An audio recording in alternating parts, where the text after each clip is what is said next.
This, it's not weird. It's not. Come over here and let's talk about why it's not weird. Being on the trying to conceive journey is one of the most emotionally difficult and intense times that a woman goes through. Cycle after cycle, the buildup of hope, and the letdown of cycles that don't end in pregnancy, especially the grief that comes with a pregnancy that does conceive and doesn't complete.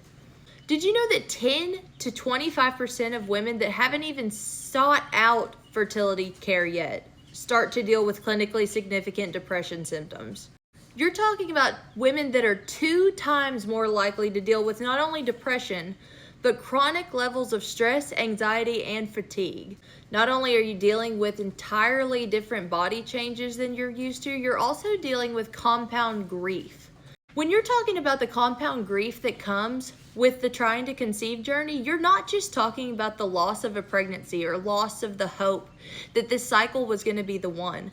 You're actually touching on identity problems, painful identity issues. It's not just even about your baby or your partner. You're talking about the future image of yourself, your timelines, all your plans, all the praying you've done, the things you've dreamed about for many women since they were children, becoming a mom.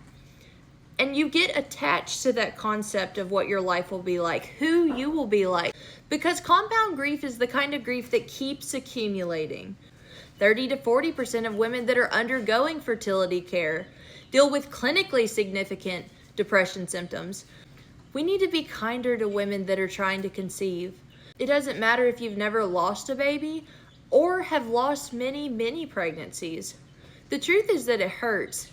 And telling people that this is weird doesn't help that problem. And so in a world that's so unkind, I think that we can do a better job, guys. If you have someone in your life that's trying to conceive, check on them. Come on. Because nobody should have to go through this alone. As life would have it, as soon as I finished the statement that people shouldn't have to go through this alone, I got a notification on my phone. And it said this: I'm also on the TTC journey, y'all. I wasn't just talking about all of this because I want to get views on the internet. I'm with y'all. I'm on the TTC journey too. We were hoping that this number would be 1 or higher. It's 0.03. I don't know what the future holds for us now on our TTC journey. So in everything that I just said before that news, check on your friends that are trying to go and become parents.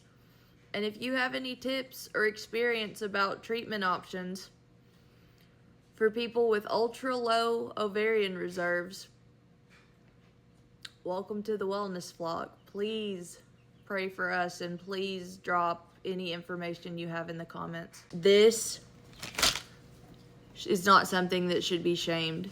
If holding on to a pregnancy test, whether it was positive, negative, or unused, somehow brings you closure or peace or a memory of the hope that you had in the life that you're trying to create, do it.